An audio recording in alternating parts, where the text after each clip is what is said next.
दोस्तों, आज की इस बेहद ही खास और रोमांचक वीडियो में मैं आप सभी का स्वागत करता हूं। आज की इस वीडियो में हम जानेंगे कि विज्ञान के अनुसार तो सोना हमेशा पिघलता है, मगर यह सच होता तो फिर इतनी बड़ी सोने की लंका जलकर राख कैसे हो गई। आइए शुरू करते हैं। तो दोस्तों, इसके पीछे एक कहानी है।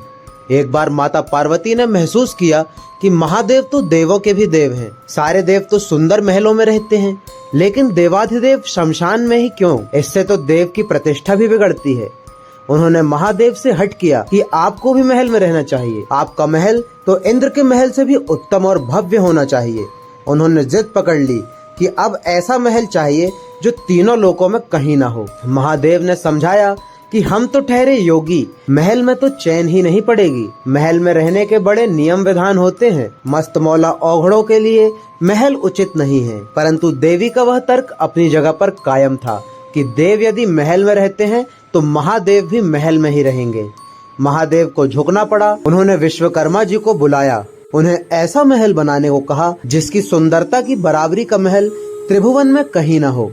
वह ना तो धरती पर हो और ना ही जल में। विश्वकर्मा जी जगह की खोज करने लगे। उन्हें एक ऐसी जगह दिखी जो चारों ओर से पानी से ढकी हुई थी। बीच में 3 सुंदर पहाड़ दिख रहे थे।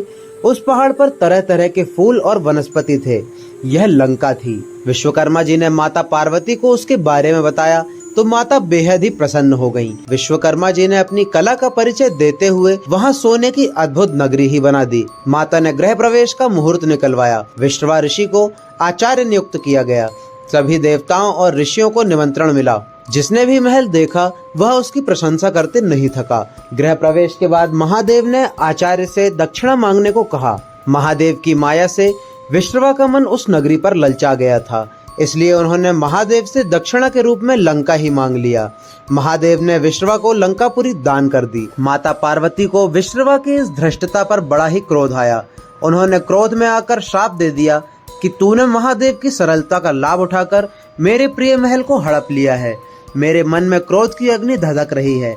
महादेव का ही एक अंश एक दिन उस महल को जलाकर राख कर देगा और उसके साथ ही तुम्हारे कुल का विनाश आरंभ हो जाएगा। कथा श्रुति के अनुसार विश्रवा से वह लंकापुरी पुत्र कुबेर को मिली, लेकिन रावण ने कुबेर को निकालकर लंका को हड़प लिया। माता पार्वती के दिए शाप के कारण भगवान शिव के अवतार हनुमान जी ने लंका जलाई और विश्रवा के पुत्र रावण, कुंभकर्ण और कुल का विनाश हुआ। केवल विभीषण ही श्री राम की शरण में होने की वजह से बच गए थे।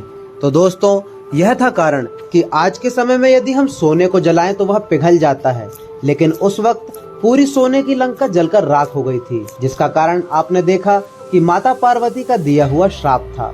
यदि आपको यह वीडियो पसंद आया हो तो वीडियो को लाइक कर चैनल को जरूर सब्सक्राइब करें।